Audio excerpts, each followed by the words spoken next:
What's up, guys? It is Coach Lee here with Blake today. We're going to talk about the setup of the bench press and trying to get you guys set for some heavy weight. All right, so Blake's going to go ahead and get set up on the bench. Now, a few of the big things that we want to talk about. We're going to get set up. Once we finish, we want the eyes underneath the bar. The bar is always in the front of the hook. Now, Blake knows his hand width, so he knows exactly where it needs to be. But something to think about is when you're at the bottom of the lift, your hands or your forearms should be vertical. So have your coach look at it, make sure your hand spacing is correct. Now, Blake is loaded up. So this is a loaded lift.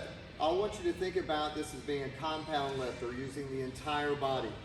Blake's legs, feet are slightly behind the knees. He's loaded the feet to drive the body. In fact, if the bar is light enough, Blake will actually start sliding towards the bar, okay? So he's driving his legs hard. The only thing that's keeping him from moving is the weight of the bar.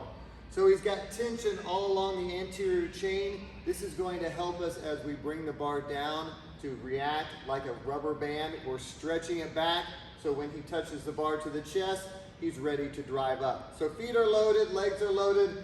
This is a really hard position to hold for a long time. If I had him ready to go for a 1 rep max, he'd be cramping up by now, okay? So Blake's gonna go ahead and unrack the bar.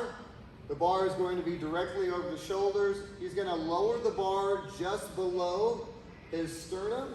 While he's doing that, he's actually thinking about bending the bar. So he's rotating the hands, engaging the lats. We talked a little bit about this on the failure modes. We want those lats engaged.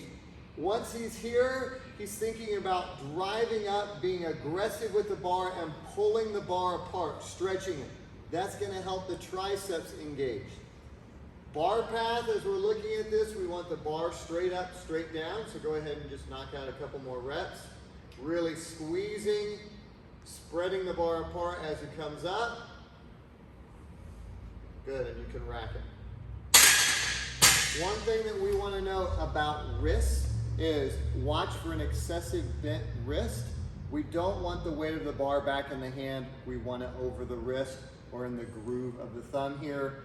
For some of you, this is a very hard position. You feel like the bar is going to slip out the front of your hands. We obviously don't want that, but we really don't want that bar resting back in the fingers or way back in the hand. That's the setup for the bench press. That's what we want to see you guys use. As coaches, we'll be walking around ensuring you get into a good starting position for your press.